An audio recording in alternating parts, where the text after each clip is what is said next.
বৃহস্পতিবার রাত রানিং, মানে জুমা রাত, যেটাতে এখন আমরা আছি।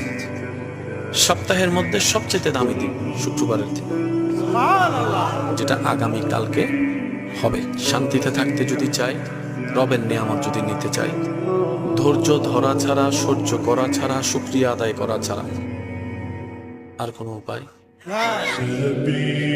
আর নামাজ হচ্ছে শুকরিয়ার সবচেয়ে উত্তম অংশ। নামাজ হচ্ছে শুকরিয়ার সবচাইতে উত্তম অংশ।